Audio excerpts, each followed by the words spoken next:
নমস্কাৰ অসমৰ হিয়াৰ আমুঠু জুবিন দা বৰ্তমান যোৰহাটত আগতে তেওঁৰ প্ৰগ্ৰাম চাবলে তেওঁ যেতিয়া যোৰহাটত প্ৰগ্ৰাম কৰেহি বিভিন্ন কাৰণত মই কেতিয়াও তেওঁৰ প্ৰগ্ৰাম চাব নোৱাৰিলোঁ আৰু আজি যেতিয়া এই সৌভাগ্যকণ পাইছোঁ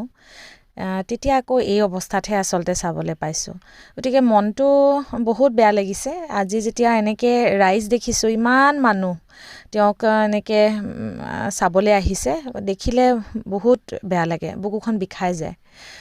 যি কি নহওক তেওঁক যে এনেকৈ হ'লেও যে সাক্ষাৎ কৰিব পাৰিলোঁ সেয়া মোৰ কাৰণে এক ডাঙৰ কথা আৰু তেওঁৰ আত্মাৰ সদ্গতি কামনা কৰিছোঁ লগতে তেওঁৰ বাবে যাতে ন্যায় হওক সেয়াই আমি সকলোৱে আশা কৰিছোঁ জুবিন দাৰ যি যাত্ৰা সেই যাত্ৰা আমাৰ যোৰহাটৰ পৰাই আৰম্ভ হৈছিলে তেওঁৰ যি গীতৰ যাত্ৰা যি সংগীতৰ যাত্ৰা গতিকে যোৰহাটৰ ৰাইজৰ কাৰণে তেওঁ এক বিশেষভাৱে এটা বেলেগ এটা ইম'শ্যন হয় আমি সকলোৱে সেইটো ৰেচপেক্ট কৰোঁ আৰু আশা কৰোঁ ভিডিঅ'টো আপোনালোকেও চাই ভাল পালে ধন্যবাদ